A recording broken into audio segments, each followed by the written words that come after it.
Hello friends, welcome back to my YouTube channel English literature for all level. तो आज की video का हमारा टॉपिक रहेगा a light exists in spring, poem by Emily Dickinson.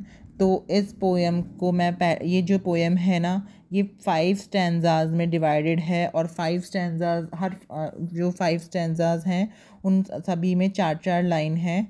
और इस पोएम को मैं लाइन बाय लाइन तो एक्सप्लेन नहीं करूँगा, लेकिन जो पुरानी वीडियोस की तरह ही मैं इसका जो है एनालिसिस बताऊंगा आपको। और इस बार थोड़ा सा डिफरेंट रहेगा। पहले हम पोएम को रीड करेंगे, पहले हम पोएम को पढ़ेंगे, रीड करूँगा मैं। उसके बाद मैं उसके एनालिसिस को रीड करूँगा और फिर उसके बाद जो है मैं उसे हिंदी में एक्सप्लेन करूँगा। तो जो लोग मतलब जो बच्चे जो लोग ऐसे हैं कि जिनको जो है टेक्स्ट नहीं मिल रहा है या सपोज टेक्स्ट मिल भी गया है तो भी उनको भी समझ आ जाएगा। बाकी जो है थंबनेल में मैं जो है टेक्स्ट को डाल दूंगा, ठीक है, आपको वहाँ से पढ़ने के लिए मिल जाएगा, आप वहाँ से स्क्रीनशॉट ले सकते हैं। बाकी जो एनालिसिस है ना, वो आप अपने एक पेन और पेपर लेके बैठ जाइए। उसमें जो है आप इंग्लिश वाले जो इंग्लिश में जिनको इंग्लिश में कमांड है वो अपना इंग्लिश में नोट्स बनाएं, और जिनको हिंदी में कमांड है वो हिंदी में नोट्स बनाएं, और फिर बाद में आप उनको जो है ना कंपाइल करके आप पढ़ सकते हैं। और मैं अपनी तरफ से पूरी कोशिश करूँगा कि आपको अच्छे से समझ आ जाए। तो चलिए आज की वीडियो शुरू करते हैं, ज़्यादा टाइम ना वेस्ट करते हुए, ठीक है। A light exists in spring, a light exists in spring, not present on the ear at any other period. When March is scarcely here, a color stands abroad on solitary fields that science cannot overtake, but human nature feels. It waits upon the lawn, it shows the furthest tree, upon the furthest slope you know. It almost speaks to you then as horizon step or noon's report away. Without the formula of sound, it passes and we stay. A quality of laws affecting our content as trade had suddenly encroached upon a sacrament. तो ये मैंने पढ़ दी है poem, और इसको आप देख लीजिएगा। और फिर अब हम शुरू करते हैं एनालिसिस ऑफ द पोएम। तो अब जो है ना, ये जो इसको पब्लिश कराया गया था, पब्लिश पॉस्टमसली इन 1896। अब पॉस्टमसली का मतलब है कि इसको पब्लिश कराया गया था कि एमिली डिकिंसन की डेथ के बाद। मतलब पॉस्टमसली का मतलब होता है work published after the death of the originator, मतलब कि जिसने उस वर्क को लिखा है उसकी डेथ के बाद इस वर्क को पब्लिश कराया गया था। और कौन से ईयर में पब्लिश कराया गया था? 1896 में। इसको आप नोट कर लेना। A light exists in spring, ठीक है।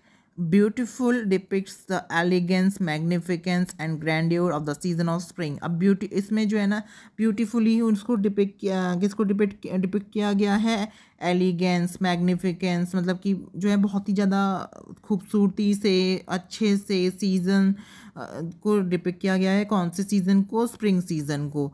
John B Pickard comments, a light exists in spring is perhaps her best analysis of the peculiar और that this season spring inspires. अब जो है ना, जो जॉन बी पिकार्ड थे ना, वो एक कमेंट करते हैं एमिली डिकिंसन पे कि उन्होंने जो अ लाइट एग्जिस्ट इन स्प्रिंग जो पोएम लिखी है ना, वो बहुत ही अच्छी पोएम है। और उसमें जो है ना उन्होंने स्प्रिंग के बारे में बहुत अच्छे से जो है डिस्क्राइब किया है। With the advent of this season barren fields get illuminated by a radiance that can be felt by those who are in harmony with nature. अब जो है ना, जिनको जो है ना नेचर से प्यार है या उसको नेचर को लाइक करते हैं, नेचर को पसंद करते हैं, तो उनको ये पोएम पढ़नी चाहिए। उनको जो है ना सीजन्स के बारे में उनको जिनको सीजन से लगाव है, इस पोएम को पढ़ के उनको जो है ना ग्रेट नॉलेज मिलेगी। उनको ये पोएम ज़रूर पढ़नी चाहिए। But when the evening arrives the light disappears. अब क्या होता है कि जब इवनिंग, अब जो है मतलब जब शाम होती है तो क्या होता है कि अब ये जो सूरज की रोशनी है ये क्या होती है, शाम तक जो है कम होने लगती है, रात हो जाती है फिर उसके बाद। तो वही वो कह रही हैं पोएट की जो है ना, जब इवनिंग हो जाती है ना, तब उस टाइम पे जो है लाइट जो है ना वो कम होने लगती है। And fills the human hearts with a sense of gloominess.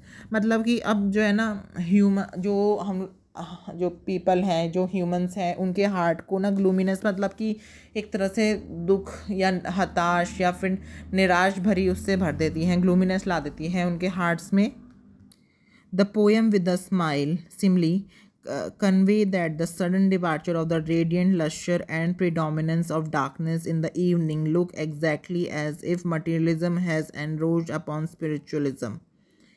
मतलब कि अब ये जो एकदम से शाम आ जाती है, एकदम से शाम हो जाती है, डार्कनेस आ जाती है, तो इससे क्या होता है, मटेरियलिज्म जो है दिखने लगता है लोगों का, और स्पिरिचुअलिज्म से लोगों का जो भरोसा होता है ना वो उठ जाता है। लोग जो है स्पिरिचुअल जो है कम हो जाते हैं शाम के टाइम पे, और जो है मटेरियलिस्टिक थिंग्स की तरफ भागने लग जाते हैं। On the surface the poem seems only to depict the arrival, beauty and departure of the spring season. अब क्या होता है, जो on the surface the poem seems only, मतलब कि जो अब जो पोएट है ना वो तो अर्थ पे हैं, तो वो देख रही हैं कि जैसे जो है ना अराइवल होता है उसका स्प्रिंग सीज़न का, और फिर जो है जब वो यहाँ पे रह रहा होता, जब स्प्रिंग सीज़न यहाँ पे चल रहा होता है अर्थ पे, तो क्या वो ब्यूटी बिखेरता है, क्या वो सुंदरता बिखेरता है, और फिर जब वो उसका डिपार्चर मतलब कि जब वो जाने लगता है तो क्या कैसा मतलब माहौल होता है। तो but on the philosophical level it talks about the human life as such. अब क्या होता है कि अब फिलोसफिकल लेवल पे तो जो पोएट है हमारी वो जो है उसके बारे में बात करती हैं कि मतलब कि जैसे स्प्रिंग सीज़न है वैसे ही ह्यूमंस भी हैं। अब जैसे जब वो जो है चाइल्ड के फॉर्म में इस अर्थ पे आता है, फिर वो अपनी जो है जीवन को बिताता है इस अर्थ पे, अपने गोल्स को अचीव करता है, लेकिन उसके बाद जो है क्या होता है, फिर से जो है वो अपने गोल्स को अचीव करने के बाद जो है जब उसका डिपार्चर होता है, मतलब जब उसको डेथ आती है, तब वो भी चला जाता है एक स्प्रिंग सीजन की तरह। तो इसमें जो है बहुत ही अच्छे तरह से उनको वो एक्सप्लेन कर रही हैं पोएम को। Emily was so much interested in this season because it displayed the wonder of rebirth and rejuvenation। मतलब अब एमिली जो है ना, जो एमिली डिकिंसन है वो बहुत ही ज़्यादा इंटरेस्टेड हैं इस सीज़न के बारे में, क्योंकि ये जो सीज़न है ना वो एक जो है ना एक काइंड ऑफ ना मैजिक है, एक वंडर है जो रीबर्थ को जो है ना बहुत ही ज़्यादा उसको वो मतलब प्रपोज करता है, उसको बहुत ज़्यादा फोकस करता है रीबर्थ और मतलब कि एक ना पुनर्जन्म पे फोकस करता है।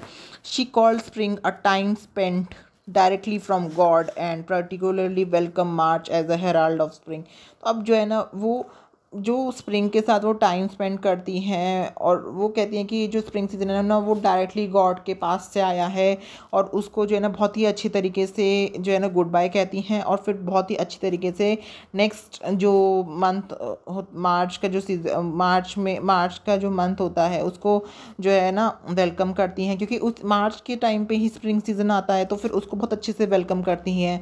Emily Dickinson innovated many experimental techniques while composing poetry. अब एमिली डिकिंसन ने ना काफ़ी सारी जो है ना इनोवेटिव जो है ना एक्सपेरिमेंटल जो टेक्निक्स थी वो कंपोज करी हैं, मतलब लाई हैं अपनी पोएट्री में, उन्होंने दिखाई है। The abundant and erratic use of capital letters and dashes added a piquancy of originality to her poems. तो जो उनकी जो है ना मतलब उन्होंने काफ़ी ज़्यादा हैवी यूज़ किया है कैपिटल लेटर्स का, और डैश उन्होंने यूज़ करे हैं जगह जगह पे।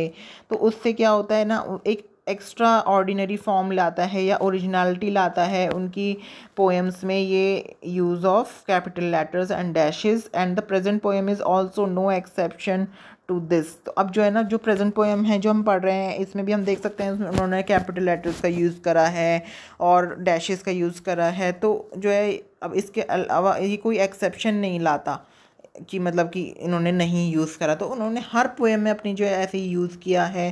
The meter is as always that of traditional hymns of ballads. अब जो मीटर है ना वो भी जो है काफ़ी ज़्यादा ट्रेडिशनल है, ठीक है, और अ 4 line stanza with 5 to 7 syllables in each line. तो अब जो है ना इनकी जो पोएम है वो जो है ना 4 लाइन स्टैंजा है, मतलब कि ऑल्दो उसमें जो है 5 स्टैंजाज हैं, लेकिन जो वो एक स्टैंजा है वो 4 लाइन का में डिवाइड, मतलब 4 एक जो स्टैंजा है वो 4 लाइन का है, मतलब और सारे ही स्टैंजाज जो हैं वो 4 लाइन के हैं। तो अब उसमें जो है ना अब हर स्टैंजा में 5 to 7 सिलेबल्स हैं हर लाइन में, with the rhyming scheme of A B C C B A B CBCB, तो मतलब कि एक राइमिंग स्कीम इन्होंने फॉलो करी है। The stiff limitations of exact rhymes have however been abundant. तो एक तरह से जो लिमिटेशंस थी ना कि एग्जैक्ट राइम तो होगी, वो उनको भी उन्होंने अबेंडन कर दिया है। ठीक है, the language use by the poet is simple used but highly connotative and charge with emotional fervour. तो अब जो लैंग्वेज उन्होंने यूज़ करी है वो इतनी सिंपल है कि मतलब अगर कोई जो है एक रीडिंग में भी उसे पढ़ने के लिए बैठेगा तो उसको भी जो है दिमाग में घुस जाएगा कि मतलब वो लिखना क्या चाह रही हैं, वो क्या अपने रीडर्स को लिए एक्सप्लेन करना चाह रही हैं। उसको मतलब किसी गाइड की, किसी टीचर की ज़रूरत नहीं पड़ेगी। उसको जो है एक सिंगल रीडिंग में, या चलो एक रीडिंग में नहीं तो दूसरी रीडिंग में अगर वो खुद भी पढ़ रहा है तो उसे समझ आ जाएगा, उसे किसी टीचर की ज़रूरत नहीं पड़ेगी। दस the poem a light exists in spring is a remarkable celebration of the grandeur of the king of season that is spring। अब जो ये पोएम है ना, light exists in the spring, ये जो है ना बहुत ही ज़्यादा रिमार्केबल सेलिब्रेशन, मतलब कि बहुत ही ज़्यादा जो है ना अच्छी पोएम है, ब्यूटीफुल पोएम है। और जो है ना ये जो पोएम है वो किसका वेलकम कर रही है? राजा का वेलकम कर रही है। राजा किसका? राजा, सीजन्स का राजा। सीजन का राजा कौन है? स्प्रिंग। स्प्रिंग का वेलकम कर रही है। The theme is not a new one and has been repeated by Emily Dickinson herself many times. जो ये थीम है ना, ये जो है नया थीम नहीं है ये, और इसको जो है ना मतलब कि जो एमिली डिकिंसन है ना, उन्होंने इस थीम को ना बार बार रिपीट करा है अपने अलग अलग वर्क्स में। But the appeal and the charm of the composition under consideration lie in the originality of the treatment given by Emily Dickinson to the theme. अब जो है लेकिन इसमें जो है ना जो अपील है, सीज़न के लिए अपील है, या फिर जो है ना जो इन्होंने इसमें चार्म ऐड करा है ना इस पोएम में, उसकी जो ओरिजिनलिटी है वो बहुत ही ज़्यादा, वो बहुत ओरिजिनल है। मतलब कि चलो जो नाम है वो तो वो अलग अलग अपने वर्क्स में इसको दे चुकी, मतलब अलग अलग वर्क्स में ये जो इसका नाम है पोएम का वो दे चुकी है, लेकिन जो इस पोएम में जो उन्होंने स्टैंजास डाले हैं वो बहुत ओरिजिनल है। उनकी ओरिजिनलिटी इसमें दिखाई गई है। In it physical experience of a day in early spring is transformed into a moment of religious illumination। तो अब जो है ना इसमें ना फिज़िकल एक्सपीरियंस दिखाया गया है, पूरे दिन का एक फ़िज़िकल एक्सपीरियंस दिखाया गया है कि मतलब कैसे सुबह होती है, कैसे दिन होता है, कैसे शाम होती है, कैसे सूरज ढलता है, कैसे रात होती है। तो पूरा एक तरह से ना पूरा एक क्रोनोलॉजिकल ऑर्डर शो किया गया है कि कैसे जो है हर दिन की शुरुआत होती है और हर दिन का एंड होता है, और ऐसे ही कैसे जो है मार्च का महीना शुरू होता है और स्प्रिंग सीज़न आता है, फिर वो जो है यहाँ पे अपनी ब्यूटी को बिखेरता है और फिर डिपार्चर होता है और फिर वो चला जाता है। ऐसे ही कोई जो है ह्यूमन बींग्स जो है अब जो है गॉड जो है उन्होंने गॉड ने उनको जो है उनको इन्वेंट किया, फिर अर्थ पे भेजा, वो यहाँ पे बॉर्न हुए, फिर उसके बाद वो बड़े हुए, फिर उन्होंने अपना जो उनका वहाँ गोल था अर्थ पे उसको पूरा किया, और फिर कैसे उनकी डेथ हो गई और फिर वो फिर से जो है गॉड के पास चले गए। तो पूरा एक जो है ना प्रोसीजर दिखाया गया, एक जो है ना पूरा एक लाइफ साइकिल दिखाई गई है यहाँ पे, और काफ़ी सारे एग्जाम्पल्स दिए गए हैं। और ये जो एग्ज़ाम्पल दिए हैं ना वो पिकार्ड ने भी दिए। ये जो लाइन इन्होंने कोट करी है ये पिकार्ड जो है ना उन्होंने कोट करी है इनके वर्क्स में। तो आई होप आपको ये जो टॉपिक था light exists in the spring poem थी, ये आपको अच्छे से समझ आ गया होगा। और अगर नहीं आया है तो आप एक बार इस वीडियो को थोड़ा सा रुक के दोबारा से देखना, आपको समझ आ जाएगा। अगर नहीं आता है तो आप अपने डाउट्स को कमेंट्स में करके मुझे बता सकते हो। उसके लिए मैं उस पर्टिकुलर टॉपिक के लिए फिर से दोबारा से एक वीडियो बना दूँगा, उसमें सब कुछ अच्छे से एक्सप्लेन कर दूँगा। बाकी जो है मेरे से जितना भी हो पाया है मैंने इसमें एक्सप्लेन कर दिया है, आप इसको ही दोबारा से देख लेना उस पर्टिकुलर पार्ट को। और जो है चलिए आज की वीडियो को मैं यहीं पे एंड करता हूँ। आई होप आपको ये वीडियो पसंद आई होगी। अगर ये वीडियो पसंद आई है तो प्लीज़ इसे लाइक कर दीजिएगा, अच्छे अच्छे कमेंट्स कर दीजिएगा और अपने दोस्तों के साथ शेयर कीजिएगा, ताकि जो है आप तो पढ़ ही रहे हैं इस मेरे वीडियो से, इस मेरे चैनल पे आके, लेकिन आपके फ्रेंड्स भी पढ़ पाएँ, आपका किसी की हेल्प हो जाएगी तो अच्छा हो जाएगा। और साथ ही इसको सब्सक्राइब भी कर दीजिए ताकि आपको नए नए वीडियोज़ देखने के लिए मिलते रहें। तब तक के लिए बाय बाय।